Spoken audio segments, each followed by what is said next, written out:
But Ormuzd saw it and was moved with compassion for his people, and he declared they should no longer suffer for the sin of Jamshid. And he caused a grandson to be born to Jamshid, and his parents called him Feridun. Now it befell that when he was born, Zahak dreamed he beheld a youth slender like to a cypress, and he came towards him bearing a cow-headed mace, and with it he struck Zahak to the ground. Then the tyrant awoke and trembled, and called for his Mubids that they should interpret to him this dream. And they were troubled, for they foresaw danger, and he menaced them if they foretold him evil. And they were silent for fear 3 days. But on the 4th one who had courage spake and said, "There will arise one named Feridun, who shall inherit thy throne and reverse thy fortunes, and strike thee down with a cow-headed mace."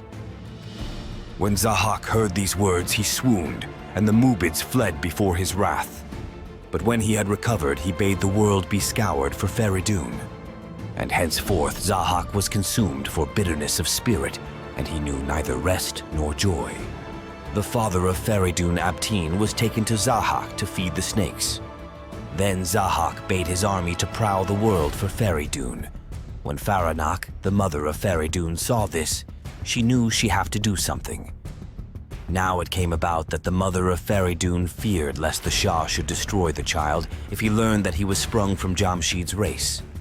So she hid him in the thick forest where dwelt the wondrous cow Pourmaya, whose hairs were like unto the plumes of a peacock for beauty.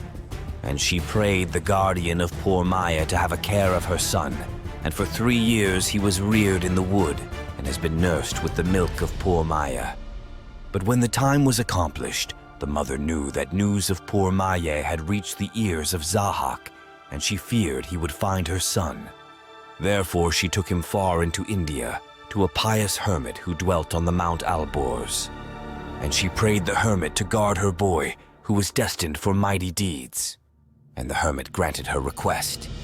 And it befell that while she sojourned with him, Zahak had found the beauteous Pourmaya and learned of Feridun.